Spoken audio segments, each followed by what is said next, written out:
Hello everybody, I'm working on my 2008 Prius. Usually when you work, today I'm going to be working on replacing my shocks and spring. Luckily I found a low mileage Prius with already set up on it, all factory, no leaks. I really got good deal on all of them. I got all four, low miles, 60 bucks, so not so bad. Usually when you work on this car replacing the struts, you need to take this out, but today I won't be removing that. You need to take this out and take everything out basically. But I have a long wrench that I'm going to be using, a 12mm with that head already, just like that. Okay, so if you have one of these long extent, or even the short one can reach it. So anyway, that's the top. Now let's remove the wheel.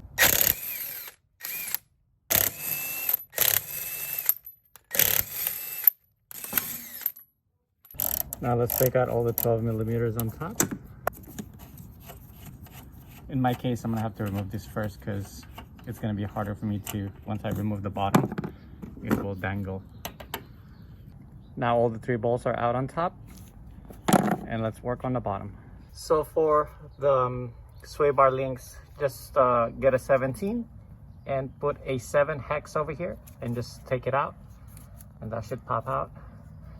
And then 10mm right over here that holds the brake line and the sensor, and then 19mm over here. Just take them all off, and pretty much that's that holding the struts.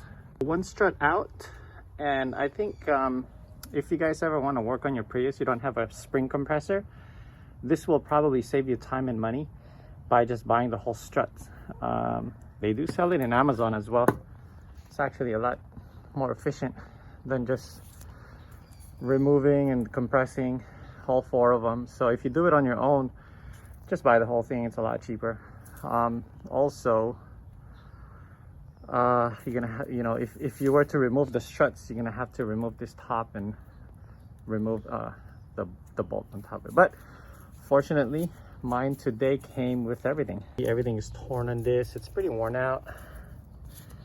The top piece is kind of stiff. See, it doesn't spin as good. Where the new one, it's actually a lot nicer. It actually spins. See that? It's not stuck. So I'm just fortunate enough to find this, and it comes with a boot.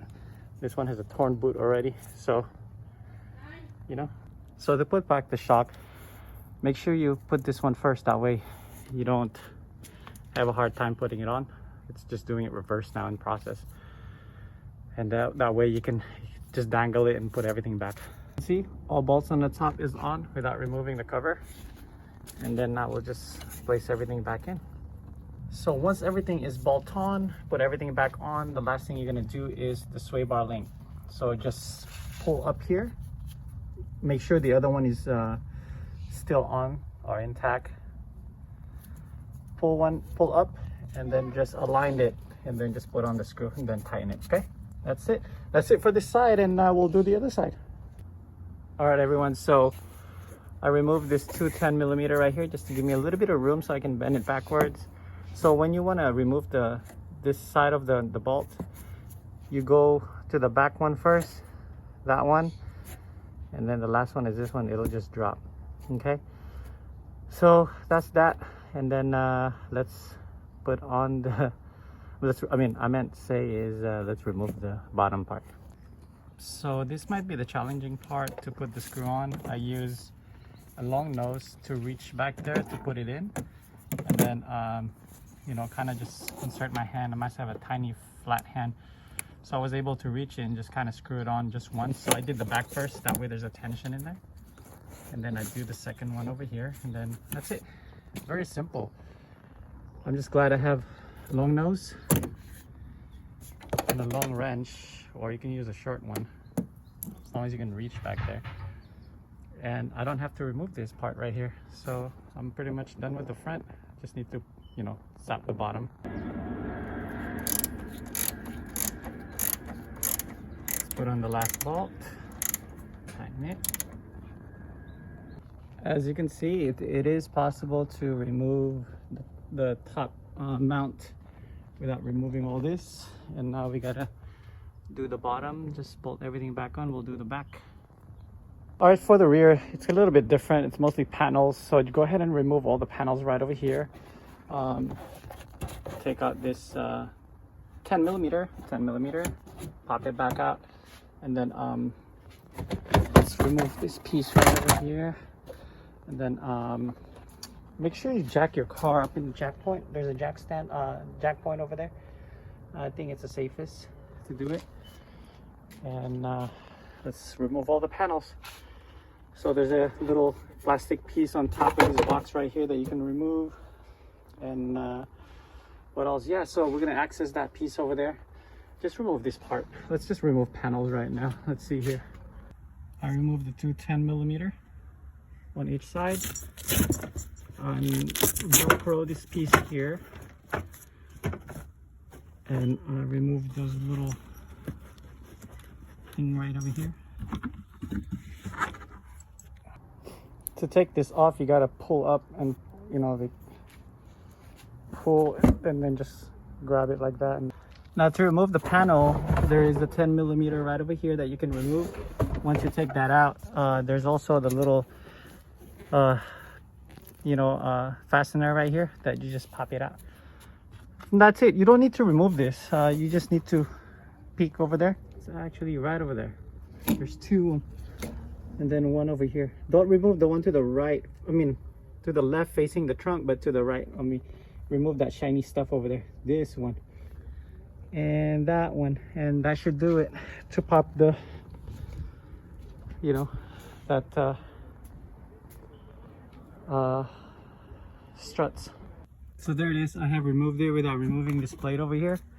Always do a little bit in, you know, it's less invasive. And then there's another 14 over here on top. Just remove it. It's this one right here. It's pretty rusty, but anyway, it's off. And let's put the other one on. So if you ever buy a whole strut like I did, always check right over here. It says left, and it would say left. Okay, so let's get the left one, put it on. So to put the other screw in, I just inserted my hand with the bolt in it. Just sit it on top and just use one finger to kind of thread it. It's already threaded. The other one's already threaded, and just zap it back in without removing all this plate right over here. Okay, so this other side is in. As you can see, I didn't remove the chair, I mean the seat or anything, just the little, you know, the little this little tab over here, or the little fastener. That's it. And then do the other side. I'm finishing this side. Let me just put back the panels and finish the other side, and it'll release itself. To put it back on, just press down. Okay, and that's that. So to remove this plastic right here, the vent, it comes with only two fasteners that you just pop it on each side, and then squeeze the sensor over here. Squeeze this relay over here. Careful, that's a fan relay. And then now you can see you can access the two bolts on there. You don't need to remove any of these because it's gonna take longer. For no reason, you don't have to.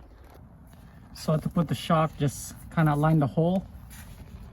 Press this down, just to put in the bottom end of it. Just press it down and wiggle it, and this will come in.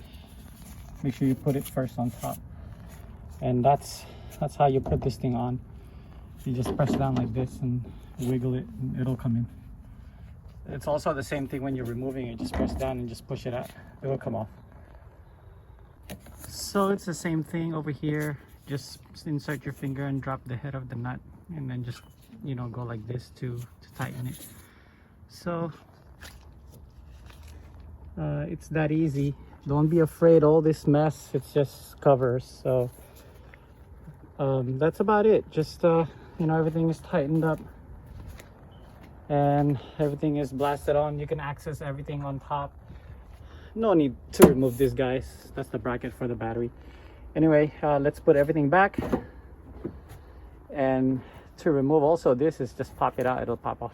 Anyway, let's put all the covers back, and that's it. We're almost done, and it's very easy to do. It just looks chaotic, but it's just covers, you know what I mean? Nothing crazy. And we're almost done.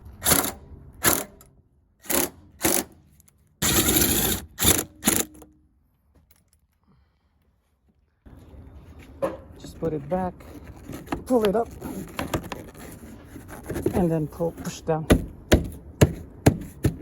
That's it. That's how you take this panel out.